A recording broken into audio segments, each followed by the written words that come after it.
소망합니다. 이상입니다. 오늘 말씀 같이 읽겠습니다. 마태복음 17장 1절에서 5절 말씀입니다.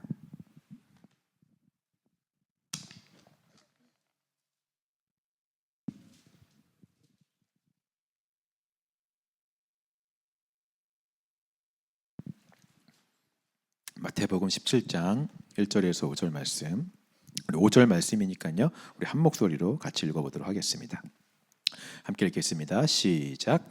엿새 후에 예수께서 베드로와 야고보와 그 형제 요한을 데리시고 따로 높은 산에 올라가셨더니 그들 앞에서 변형되사 그 얼굴이 해같이 빛나며 옷이 빛과 같이 휘어졌더라. 그때에 모세와 엘리야가 예수와 더불어 말하는 것이 그들에게 보이거늘 베드로가 예수께 여쭈어 이르되 주여 우리가 여기 있는 것이 좋사오니 만일 주께서 원하시면 내가 여기서 초막 셋을 짓되 하나는 주님을 위하여 하나는 모세를 위하여 하나는 엘리야를 위하여 하리이다. 말할 때에 호련히 빛난 구름이 그들을 덮으며 구름 속에서 소리가 나서 이르시되 이는 내 사랑하는 아들이요 내 기뻐하는 자니 너희는 그의 말을 들으라 하시는지라. 아멘. 여러분, 심리학자 이 메슬로우라는 사람이요 1940년대에 인간의 마음 안에 있는 이 욕구를 5단계로 나누어서 정리를 했습니다. 그래서 이 이론을 메슬로우의 5단계 욕구 이론이라고 하는데요. 지금까지도 많은 학문들, 특별히 이 인문학 쪽에서 아주 근본이 되는 이 사람을 연구하는 그 학문의 근본이 되는 이론으로 많이 사용이 되고 있습니다. 바로 이것을 이제 표로 정리한 건데요. 여러분들이 표를 보시면 아시겠지만 가장 밑에 단계의 욕구가 충족이 될 때 그 위에 단계의 욕구들도 바라게 되는 그런 구조로 되어 있습니다. 첫 번째 욕구가 무엇입니까? 생리적 욕구이죠. 생존을 위한 가장 기본적인 욕구, 어떤 식욕이나 성욕이나 수면욕 같은 그런 기본적인 욕구를 채우기 원하는 그런 마음입니다. 이것이 이제 어느 정도 충족이 되면요, 두 번째로 이 안전해지고 싶은 욕구가 생긴다고 합니다. 그러니까 어느 정도 먹고 살만해지니까 이 현재의 상태를 지키고 유지하고 싶어지는 거죠. 나의 것들을 빼앗기고 싶지 않고 내가 남들로부터 피해를 입고 싶지 않고 상처받지 않고 나의 영역을 지키고 싶어하는 마음입니다. 신체적, 정신적, 감정적, 경제적 위험으로부터 나를 안전하게 보호하고 싶은 욕구가 이때부터 이제 생기게 된다라고 하는 거죠. 자, 세 번째는요, 이 욕구마저 어느 정도 충족이 된다 싶으면 이제 사회적 욕구, 이제 다른 말로는 애정의 욕구가 생긴다라고도 이제 합니다. 그래서 어디에 소속되고 싶은, 그리고 누군가와 함께하고 싶은 마음이 이때부터 이제 드는 거죠. 사랑도 하고 싶고요. 나와 같은 사람들이 모인 집단에 내가 소속이 되고 싶고요. 가정을 만들고 싶고 단체에 들어가서 뜻이 같은 마음이 통하는 사람들과 나의 비전을 함께 나누고 나의 삶을 함께 나누고 싶어하는, 더불어 사는 생활을 하고 싶어하는 욕구가 생긴다라고 하는 것입니다. 자, 여기까지 충족이 되면요, 네 번째 단계로 이제 존경 욕구가 생긴다고 해요. 우리가 흔히 말하는 명예욕이나 권력욕을 이야기하는 것입니다. 내가 소속된 집단에서 내가 주목받고 싶고 인정받고 싶은 마음이 들어요. 내가 다른 사람들로부터 높임을 받는 자리에 가고 싶다라는 욕구가 생긴다라고 하는 거죠. 이게 마지막으로 충족이 되면요, 정말 마지막 단계로 자아 실현의 욕구가 이제 생긴다고 합니다. 이제는 내 능력을 한번 발휘해 보고 싶다. 자기 개발을 하고 싶다. 내가 이룰 수 있는 것, 내가 될 수 있는 것, 그런 것들을 꿈꾸면서 되기 위해서, 그런 것들을 이루기 위해서 성취하고 싶은 욕구, 되고 싶은 욕구, 자기 개발을 하고 훈련을 통해서 끊임없이 내가 원하는 자아의 모습을 완성하려는 욕구가 인간의 마지막 단계의 욕구라고 하는 것이죠. 이것이 심리학에서 말하는 인간 안에 있는 본질적인 욕구라고 하는 것입니다. 근데 가만히 보니까요, 교회 안에서도요, 이런 욕구대로 신앙생활을 하는 사람이 있을 수 있다라는 생각이 들었습니다.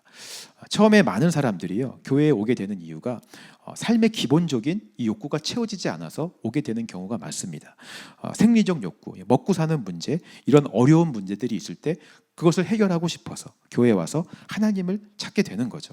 그래서 와서 열심히 기도하고 예배하면서 그 문제가 해결되기를 간절히 소망합니다. 그러다가 실제로 정말 어느 정도 그 문제가 해결되는 일들이 이루어질 수 있는 것이죠. 그러면 그 다음으로 안전해지고 싶은 욕구가 또 교회 안에서 생기죠. 내가 이렇게 교회 와서 열심히 기도하고 예배하니까 내 문제가 해결됐네. 그럼 더 이상 어려움과 문제가 안 생기려면 지금처럼 더 열심히 기도하고 더 열심히 찬양하고 더 열심히 봉사하면 하나님께서 나를 안전하게 지켜주시겠지. 안전의 욕구를 채우기 위한 신앙생활이 이제 시작이 되는 것입니다. 이것도 어느 정도 채워질 수 있겠죠. 그럼 세 번째로요. 교회 안에서 이제 좀 사람들과 좀 어울려 봐야겠다. 소통하고 함께하고 활동하고 싶은 마음이 생기게 됩니다. 구역 모임도 나가기 시작하고요. 성가대도 들어가고요. 식당 봉사도 하고 그 안에서 좋아하는 사람들 만나서 마음이 통하는 사람들 만나서 집단을 형성하게 돼요. 함께 사랑하며 돕고 이렇게 나누며 사는 것이 참 좋다. 내 욕구가 만족되기 시작합니다. 이것까지 충족이 되면요, 네 번째로요, 이제 이 집단 안에서 인정받고 싶은 욕구가 생깁니다. 내가 이렇게 교회 생활 열심히 하는데 리더도 좀 한번 해봐야겠다. 임직도 한번 받아봐야겠다. 사람들의 존경과 인정을 좀 받아봐야겠다. 그래서 그런 자리에 갈 수 있게 교회 안에서 하는 성경 공부 프로그램, 제자 훈련, 임직을 받을 수 있는 교회에서 내건 그런 자격 조건들을 따기 위해 또 그런 데 참여해서 결국 내가 원하는 자리에까지 올라갈 수도 있을 것입니다. 여기까지 다 채워지면요, 마지막으로 이제 자아 실현의 욕구를 채우려고 하는 거죠. 이 자리에서 내가 내 능력 한번 발휘해보자. 내가 이런 자리 맡았어. 새가족 위원장 맡았으니까 새가족 환영잔치를 아주 기깔나게 한번 실현해보자. 이런 거 성취해보고 싶다. 이 프로젝트를 진행해서 내가 큰 업적 한번 이뤄보자. 그거에 대한 보람과 기쁨을 느끼고 싶어 하는 거예요. 건축 한번 해보자. 선교 한번 해보자. 학교 한번 지어보자.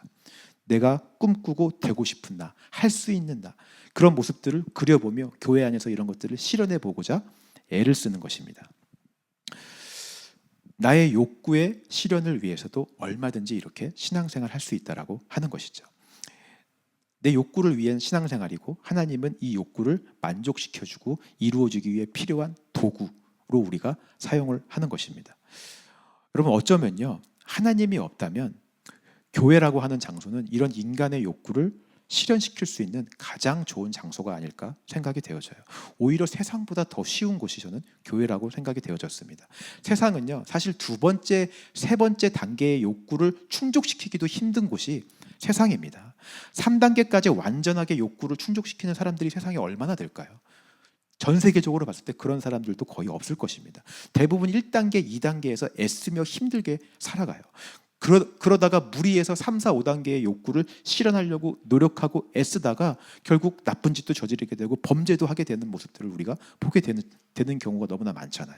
근데 교회는요, 비교적 조금만 노력하고 조금만 열심히 하면 금세 사람들의 인정을 받으면서 내가 하고 싶은 일 성취하고 보람과 만족을 느낄 수 있는 장소가 교회이기 쉽다라고 하는 것이죠. 세상만큼 교회가 기준이 높지 않잖아요. 학벌을 따지지도 않고 세상만큼 신분이나 가진 부와 물질에 차별을 두지 않습니다. 물론 안 그런 교회도 있겠지만 그래도 세상보다는 교회가 덜 하잖아요. 문제는요, 사람들이 계속 이런 나의 욕구를 충족시키기 위해 교회를 나온다면, 그리고 교회에 그런 사람들이 많아진다면, 그리고 교회는 그런 사람들의 욕구를 채워주는 데에 집중하고 포커스를 맞춘다면 눈에 보기에는 어떨지 모르겠어요. 그런 사람들의 욕구가 만족이 되니까 사람들이 많이 보이고 교회는 성장하고 시스템은 잘 갖춰지고 그럴지는 모르겠지만 실제로 그 교회의 모습은 형식과 거칠에만 있고 내면은 철저하게 무너진 타락한 장소가 될 가능성이 너무나 높은 것입니다. 물론 저는 하나님께서 인간 안에 있는 욕구도 사용하신다라고 저는 믿습니다. 그 열망과 소망을 사용하셔서 하나님의 크신 일을 이루기도 하시죠.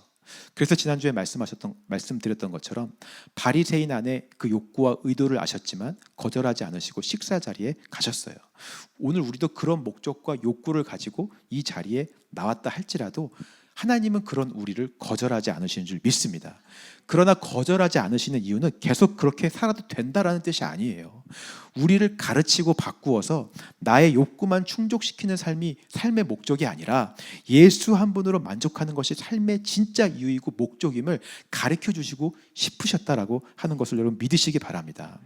우리 안에 있는 인간의 욕구는요, 여러분 이 5단계를 다 이룬다고 해도 충족이 되지 않습니다. 우리는 기본적으로 하나님의 형상대로 창조되었기 때문에 하나님을 닮지 않으면, 예수를 이 안에 담지 않으면 완전한 만족이라는 게 없어요. 이 5단계의 욕구 충족은 우리가 죽는 날까지 아무리 노력해도 5단계까지 여러분 다 이루지 못할지도 모릅니다. 다 충족되지 못할 수도 있어요. 누군가는 평생 바라만 보다가 끝끝내 이루지 못할 욕구들도 넘쳐날 것입니다. 하지만 예수는 지금이라도 우리가 주님 앞에 나아가 회개하고 엎드린다면 우리를 충만한 사랑으로 채워주실 줄 믿습니다. 그 사랑은 세상 어느 것과도 비교할 수 없는 완전한 만족이에요. 교회는 바로 그것을 가르쳐주는 장소인 줄 믿습니다. 제자 훈련은 그렇게 살아가도록 우리를 훈련시키고 가르치는 거예요. 이러한 시간들 우리가 특별히 사순절을 통해 계속해서 나를 버리고 예수를 따르는 훈련을 하고 있잖아요. 이 시간을 통해 나의 욕구를 더 많이 버리고 더 많이 예수로 채워질 수 있는 저와 여러분들이 되시기를 주님의 이름으로 축원합니다. 오늘 본문에도요 마찬가지입니다. 예수님의 제자들도 마찬가지였어요. 그들이 처음 예수님을 따르기 시작했을 때에도 기본적으로 그들 안에 예수님을 따르기 원하는 욕구가 다 있었어요. 그들 마음 가운데. 그리고 그 욕구들은 예수님과 함께하면 이 3년여의 시간 동안 다양한 모습으로 변화하며 발전해 오는 것을 보게 됩니다. 처음에는 업으로 사는 것보다 예수님 따라다니는 것이 내 기본적인 생리적 욕구를 해결하는 게 더 쉬워 보여서 따라갔을 수도 있습니다. 매일 힘들게 바다에 나가서 일하는 것보다 예수님 제자 노릇하는 게 훨씬 더 쉬워 보이잖아요. 더욱이 그 당시는 철학이나 학문이 이런 지식적 욕구가 굉장히 충만하던 그런 시대였어요. 말 잘하고 지식을 가진 사람이 대우받는 그런 문화였습니다. 저런 지식들을 내가 배우면 일자무식인 나도 사람들한테 인정받고 존경받을 수 있지 않을까 하는 마음으로 따라다니는 사람들도 많았습니다. 또 어떤 자들은 오병이어의 기적 같은 걸 보니까 와, 내가 예수 따라다니면 평생 굶어 죽진 않겠다. 배고프면 먹을 거 주시고 평생 아프지도 않겠다. 병 걸리면 고쳐주실 것이고 이런 기적들을 보니까 안전하게 살 수 있겠다. 안정 욕구를 나에게 주시겠다. 또 어쩐 자들은 소속감을 위해서 난 그동안 세상에서 힘들고 상처받고 외롭게 살았는데 나와 같은 사람들이 여기에 많네. 여기에 나도 소속되어 있으면 이런 사람들과 함께 소통하면서 함께 즐겁게 살 수 있겠지. 또 무리지어 다니니까 내가 뭐라도 된 것 같고 여기에 힘이 있는 것 같고 이 안에서 소속감과 애정과 사랑을 받으며 안전하게 살겠다. 그 욕구로 예수님을 따라다니는 사람들도 있었습니다. 또 어떤 자들은 시간이 지날수록 따르는 무리가 많아지고 규모가 커지니까 야, 예수님 왕 되면 내가 그 옆에서 큰 자리 차지하겠다. 나도 높은 권력과 높은 자리에 올라갈 수 있겠다. 각자가 가진 생리적 욕구, 안정의 욕구, 또 자아실현의 욕구, 그 다음에 존경의 욕구, 사회적 욕구 이런 것들을 채우기 위해서 예수님을 따라다녔다라고 하는 것입니다. 자, 그런데요, 만약 이런 그들의 욕구가 채워지지 않았을 때 제자들은 어떻게 반응했을까요? 오늘 본문 앞에 바로 그런 일이 일어났습니다. 마태복음 16장 21절에서 23절 말씀 한번 읽어보겠습니다. 같이 읽겠습니다. 시작.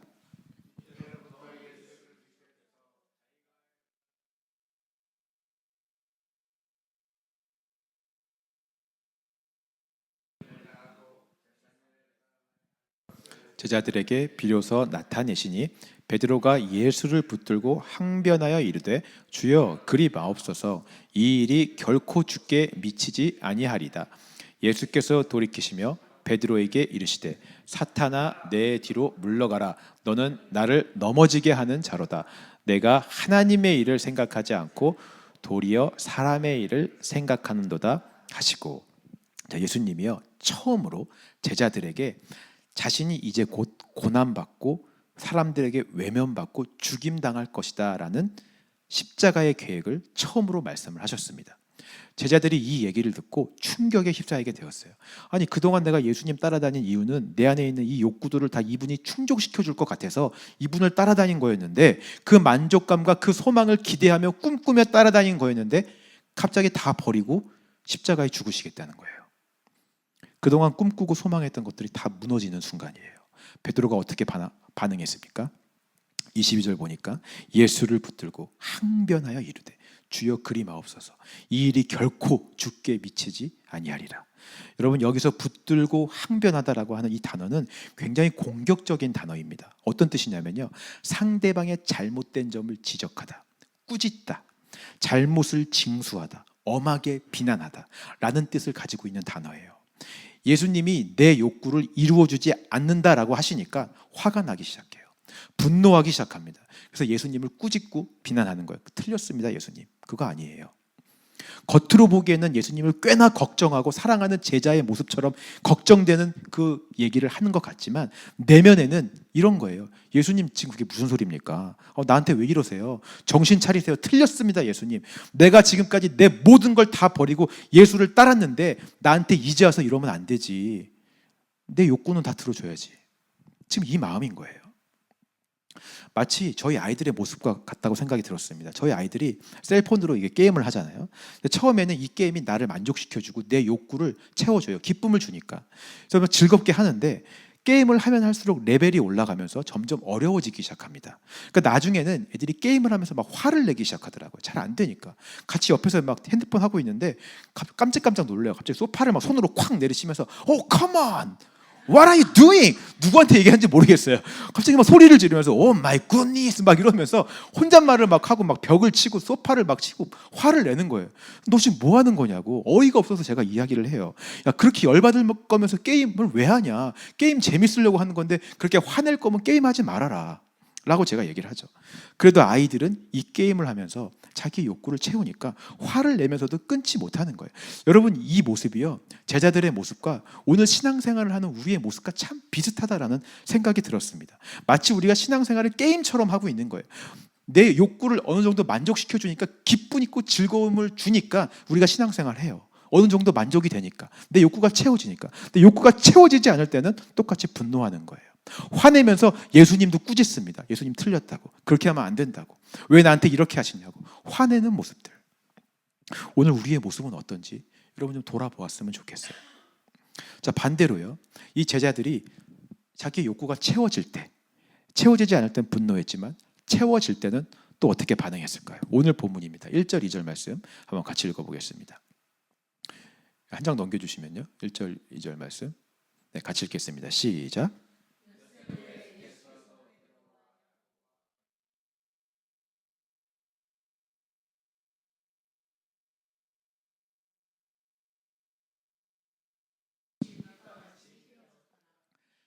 자, 예수님이요, 이 베드로의 앞선 사건 후 6일 후에, 정확히 6일 후에 다시 베드로와 요한과 야고보만 데리고 높은 산에 올라가셨습니다. 자, 이미 이때부터요, 베드로와 요한과 야고보 이 세 명의 욕구는 충족되기 시작했어요. 야, 많은 제자들 중에 우리 셋만 딱 부르셨네. 우리를 특별하게 여기고 계신다. 우리는 나중에 다른 제자들보다 더 큰 자리에 앉을 것이다. 자아 실현의 욕구가 충족되고 존경 욕구가 막 채워지고 있는 거죠. 실제로 그래서 이 다음에 보면 밑에 내려가서 다른 제자들과 싸우는, 누가 더 큰 자냐며 싸우는 모습이 나오고 있습니다. 거기서 끝이 아니에요. 더 놀라운 경험을 하게 됩니다. 3절 5절 시작. 그들에게 보이거늘 베드로가 예수께 여쭈어 이르되 주여, 우리가 여기 있는 것이 좋사오니 만일 주께서 원하시면 내가 여기서 초막 셋을 짓되 하나는 주님을 위하여, 하나는 모세를 위하여, 하나는 엘리야를 위하여 하리이다 말할 때 호련히 빛난 구름이 그들을 덮으며 구름 속에서 소리가 나서 이르시되 이는 내 사랑하는 아들이요 내 기뻐하는 자니 너희는 그의 말을 들으라 하시는지라. 그 산에 올라갔는데 갑자기 모세와 엘리야가 딱 나타난 거예요. 이것만으로도 막 기절초풍할 일이죠. 그 유명한 말로만 듣던 선지자들 2명이 눈앞에 있는 것입니다. 근데 하늘에서 갑자기 호련히 빛난 구름이 덮이기 시작하고, 심지어 구름 속에서 막 목소리까지 들리기 시작해요. 이는 내 사랑하는 아들이요 내 기뻐하는 자라. 하나님의 영광을 보고 하나님의 음성을 막 직접적으로 귀에 막 듣는 그런 놀라운 체험을 하게 된 것입니다. 여러분, 이스라엘의 마지막 선지자가 말라기였잖아요. 말라기 이후로 하나님은 400년간 말씀하지 않으셨어요. 침묵하셨습니다. 자신들이 그 침묵하셨던 하나님의 음성을 듣고 있는 거예요. 영광도 보고 있는 거예요. 이런 역사적이고 기적 같은 순간을 동시대에 어느 누가 지금 경험을 했겠습니까? 제자들의 욕구가 다 채워졌어요.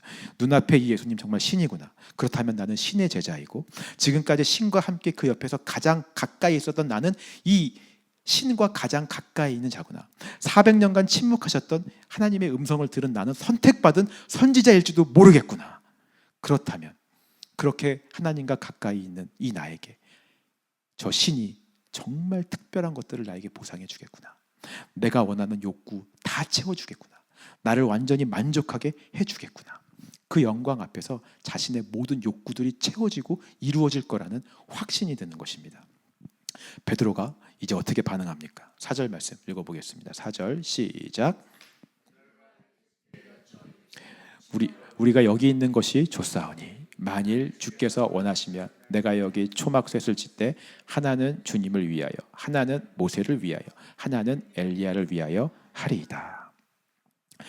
자, 베드로가 갑자기요 여기에 초막셋을 짓겠다라고 이야기를 합니다. 자기 욕구가 충족되니까요 초막셋을 짓겠다라고 이야기를 해요. 갑자기 왜 베드로는 초막셋을 짓겠다고 이야기를 했을까요? 자, 얼마 후면요 이스라엘의 절기인 초막절이 다가옵니다. 여러분, 우리가 느헤미야 할 때 초막절에 대해서 얘기했었죠. 초막절이 어떤 절기이죠? 장차 하나님의 나라가 다가올 텐데 우리는 이 땅에 속한 백성이 아니라 하나님 나라에 속한 백성으로서 우리의 신분을, 소속을 명확히 하기 위해서 이 땅에서는 나그네로서 산다는 것을 보여주기 위해 초막과 장막을 짓고 살아가는 것, 그것이 바로 초막절이라고 제가 말씀을 드렸습니다. 그러니까 초막절은 장차 다가올 하나님의 나라를 소망하며 꿈꾸는 절기였어요. 베드로가 이 영광스러운 기적과 체험을 하면서 예수님이 그토록 설교 때 말씀하셨던 하나님의 나라가 도래했구나 라고 생각이 든 거예요. 여기서부터가 하나님의 왕된 나라의 시작이구나. 그럼 내가 가만히 있을 수 없지. 내가 뭐라도 해야겠다. 초막셋을 짓고 내가 여기서 이분들을 위한 영광스러운 초막을 짓고 여기서부터 하나님의 나라가 시작됨을 알리고 그 역사의 그 한가운데의 주인공, 그 첫 번째 하나님 나라의 백성이 바로 나라는 것을 내가 알려야겠다 라고 지금 이야기를 하고 있는 거예요. 그래서 내가 초막셋을 짓겠다라고 예수님이 시키지도 않고 원하지도 않는 일을 하겠다라고 지금 나서서 이야기하고 있는 것입니다. 자기의 욕구가 이루어지자 그 욕구 위에 자기의 원함을 더 얹어요. 내가 이런 모습으로 하나님 나라의 첫 번째 백성으로, 내가 하나님 나라의 시작을 알리는 주인공으로, 거기에 큰 자리 차지하는 사람으로, 욕구가 이루어지면 이루어질수록 자기의 원함을 더 얹고 더 얹어서 하나님이 시키시지도 않는 쓸데없는 일들을 하겠다며 나서게 되는 것입니다. 여러분, 근데 분명히요 아까 말씀드렸듯이요 6일 전에 어떤 일이 일어났었습니까? 여러분, 분명히 6일 전에 예수님은 베드로에게 자신은 이 땅에서 십자가 고난을 당하고 죽을 거다라고 분명히 말씀하셨어요.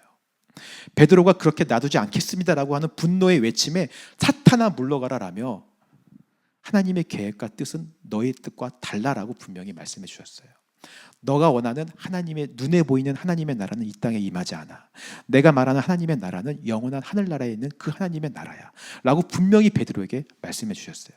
베드로는 그것을 듣고 알고 있음에도 불구하고 지금 자신의 욕구와 원함과 이 만족을 위해 그 뜻은 까맣게 잊어버리고 이곳에 초막을 짓고 하나님의 나라를 세우겠다고 자기의 욕구를 지금 더하고 있는 거예요. 내 만족이 채워지자 내 욕구를 더 얹어서 하나님의 뜻을 이루어 보겠다고 지금 이 일을 벌이고 있는 것입니다. 여러분, 오늘날 우리가요 이렇게 신앙생활하는 모습이 얼마나 많은지 모르겠어요. 신앙생활을 하면서 베드로처럼요 내 원함과 내 욕구만 이루기 위한 신앙생활을 하는 거죠.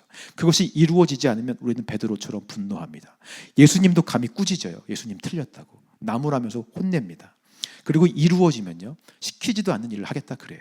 원하시지도 않는 일을 하겠다며 나서서 내가 초막셋을 짓겠습니다. 그럼 나에게 보상해 주세요. 하나님 나라의 첫 번째 백성 되게 해주세요. 내 원함을 더 얹어요. 거기에 또 내 욕구를 더 얹어요. 이 욕구가 채워지면 더 바래요. 더 바랍니다. 원함은 더 원하고 채워지면 더 달라 그러고. 여러분, 이렇게 신앙생활하는 모습들이 얼마나 많이 있습니까? 지난주도 말씀드렸지만요 너무나 감사하고 너무나 은혜인 것은 예수님은 이런 우리의 모습을 너무나 잘 아세요. 그리고 그런 우리를 포기하지 않으십니다. 이런 자들을 제자로 삼으셨다라고 하는 것은 어떻게든 가르치고 훈련시키셔서 바꾸시겠다라고 하는 거예요. 오늘 저와 여러분들도 마찬가지입니다. 저와 여러분들을 이 자리에 부르시고 제자 삼으셨다는 것은 지금 이 상태로 살게 놔두시지 않겠다라고 한 뜻임을 믿으시기 바랍니다. 오늘 우리를 어떻게든 깎고 자르고 부수고 덜어내서 예수님 손에 합당한 자로 만드시겠다는 하나님의 의지가 있음을 여러분 믿으시기 바랍니다. 그래서 가르쳐 주세요. 여러분, 예수님이 이 3명의 제자들에게 이 변화산 사건을 통해서 진짜 가르쳐 주고 싶으셨던 것이 무엇일까요? 3절을 다시 한번 보겠습니다. 같이 읽겠습니다. 시작.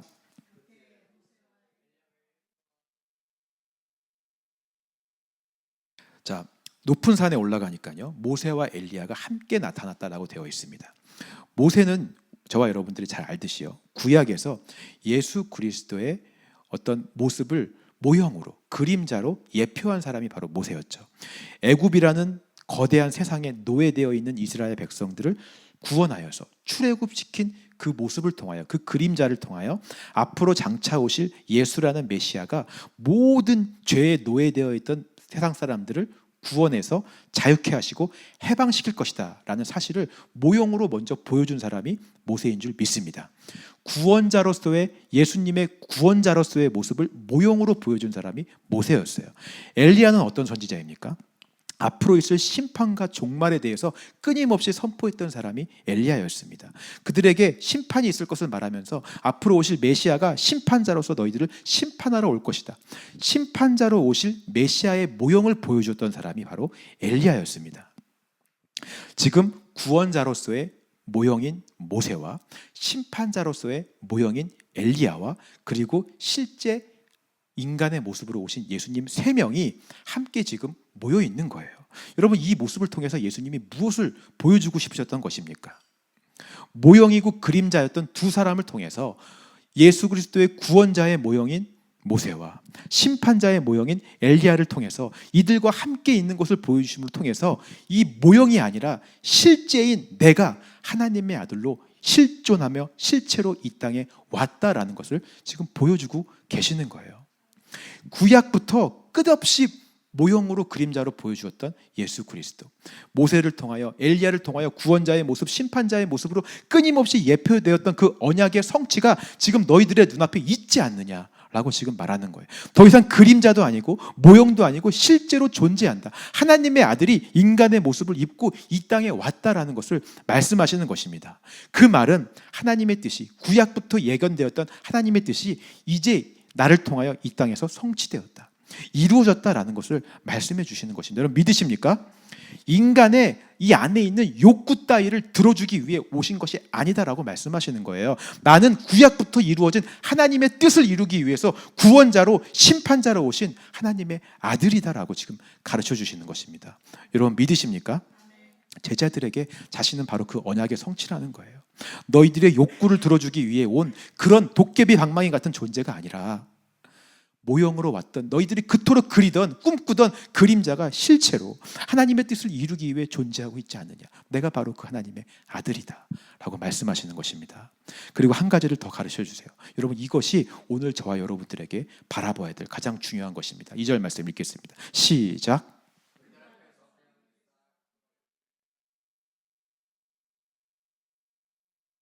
그들 앞에서요 변형되셨어요. 얼굴이 해같이 빛나며 옷이 빛과 같이 휘어졌더라 라고 말씀하십니다. 자, 예수님은요 저와 여러분들과 똑같은 인간의 육신을 입고 이 땅에 오셨습니다. 여러분, 이렇게 믿으십니까? 그 말은요 우리와 같은 희노애락을 똑같이 느끼시고요, 인간사 모든 고통과 아픔을 동일하게 경험하시고요, 우리가 살며 체험하는 모든 종류의 일들을 똑같이 경험하셨다라고 하는 것입니다. 맞습니까? 그런데 한 가지가 우리와 달라요. 우리는 그런 모든 인간사 일들을 겪으며 어떻습니까? 우리는 넘어져요. 매일같이 실패하죠. 죄의 유혹을 받으면 죄를 짓습니다. 사람들을 미워하기도 하죠. 분노하기도 합니다. 나를 위해 이기적으로 행동하고요, 순간순간 내 욕구를 충족시키기 위해, 세상의 욕망을 이루기 위해 살아가는 모습을 보여줍니다. 늘 내가 제일 중요해요. 나의 욕구를 채우는 것이 우선이라 늘 이기적인 삶을 사는 것이 우리의 모습입니다. 근데 예수님은요 우리와 똑같은 인간의 육신을 입으셨음에도 불구하고 그렇게 살지 않으셨어요. 그런 유혹과 시험에 넘어가지 않으셨습니다. 사탄이 생리적 욕구를 갖고 시험해도 돌을 떡으로 만들어라 말씀으로 승리하신 줄 믿습니다. 높은 곳에 뛰어내리라며 존경 욕구를 시험해도 이기셨어요. 나에게 절하면 천하를 주겠다 자아실현 욕구를 시험해도 이기셨습니다. 예수님은 다 승리하셨어요. 첫 번째 아담은 첫 번부터 실패했어요. 사탄이 간교하게 선악 갖다 먹으면 하나님처럼 될 건데 바로 실패하고 말았죠. 두 번째 아담으로 오신 똑같은 인간의 모습으로 왔는데도 불구하고 예수님은 실패하지 않으시고 승리하신 줄 믿습니다. 사람으로 오셨지만 죄에 대해서 승리하셨어요. 인간의 모습으로 죄를 이기고 순결함과 거룩함을 지키신 줄 믿습니다. 여러분, 이 모습이요 바로 그 결과예요. 변화산의 이 모습이 그 순결함과 거룩함을 지켜서 영광스러운 모습으로 변모한 그 모습을 상징하고 있는 모습임을 믿으시기 바랍니다. 온전한 인간이었던 예수님의 모습이 그 순결함과 거룩함을 지키며 살아갔을 때 해같이 빛나며 옷이 빛과 같이 휘어지는 모습으로 변모하셨다라고 하는 것이죠. 여기서 변형하다라고 하는 이 헬라어 단어도요, 안쪽에서부터 시작되어 변화가 시작되다라는 뜻을 가지고 있습니다. 예수님이 원래 가지고 있던 이 안에 있는 거룩한 신성으로부터, 내면에서부터 변화가 시작되어서 인간이면서 온전한 신의 형체로 변모하셨다라고 하는 것이죠. 이것을 통해 예수님이 지금 가르쳐 주시는 것입니다. 너희들이 나와 똑같이 이 땅에서 육신을 입고 살면서 지향해야 될 모습이 바로 이 모습이다. 이 영광스러운 모습을 꿈꾸며 살아라라고 가르쳐 주시는 거예요. 여러분, 오늘 구원받은 자들에게 똑같이, 예수님과 똑같이 신의 생명이 이 안에 있는 줄 믿습니다. 여러분 믿으십니까? 이 생명에서부터 우리도 변화가 시작이 돼요. 밖에서부터는 시작이 되지 않습니다. 밖에서 뭔가 바리새인처럼 열심히 하고 뭔가를 하는 것에서부터 달라지지 않아요. 외형적인 것이 아니라 내 안에 있는 예수의 신의 생명으로부터, 이 생명이 운동하고 역사하기 시작할 때 변화가 시작되는 줄 믿습니다. 우리는 할 수 없지만 이 신의 생명을 붙잡을 때 우리도 예수님처럼 똑같은 인간의 육신을 입었지만 죄에 대해서 승리할 수 있어요. 유혹에 넘어가지 않을 수 있습니다. 죄 짓지 않을 수 있어요. 예수님이 이미 보여주셨잖아요. 그렇게 신의 생명을 붙들고 살아가면 우리도 인간의 모습이면서 얼굴이 해같이 빛나게 되고 영광스러운 신의 형체, 온전하고 거룩한 옷이 휘같이 빛나게 되는 영광스러운 모습으로 변해서 살아가는 존재가 될 수 있다라고 하는 것입니다. 여러분, 이 순결하고 거룩한 모습이 인간의 육신을 입고 이 땅에서 살아가는 우리가 끊임없이 바라보아야 될 삶의 목적이고 이유임을 믿으시기 바랍니다. 이 온전한 목적을, 이 모습을 이루어갈 때 바로 저와 여러분들 안에 진정한 만족이 있는 거예요. 진정한 행복이 여기에 있는 줄 믿습니다. 내가 원하는 그 메슬로가 말하는 인간의 5단계의 욕구가 충족되는 수준 따위가 아니에요. 진짜 창조의 목적을 이룸으로 인한 완전한 만족, 완전한 행복, 완전한 충족이 여기 있음을 믿으시는 여러분 되시기를 주님의 이름으로 축원합니다.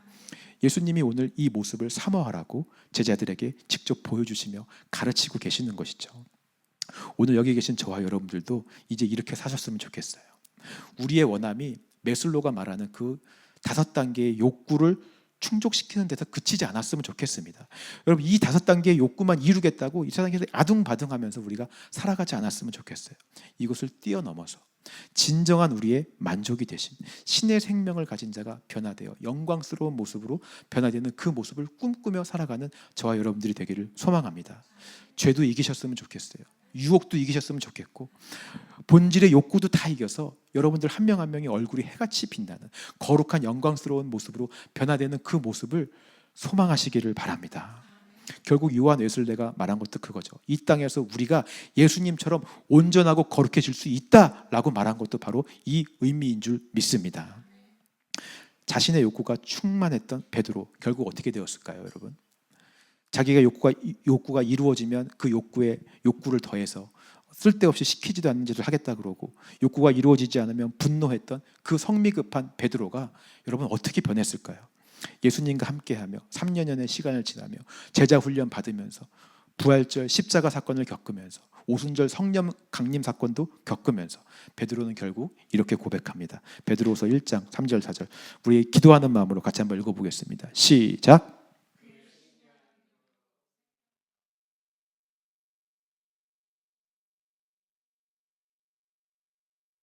우리를 부르신 이를 알므로 말미암음이라.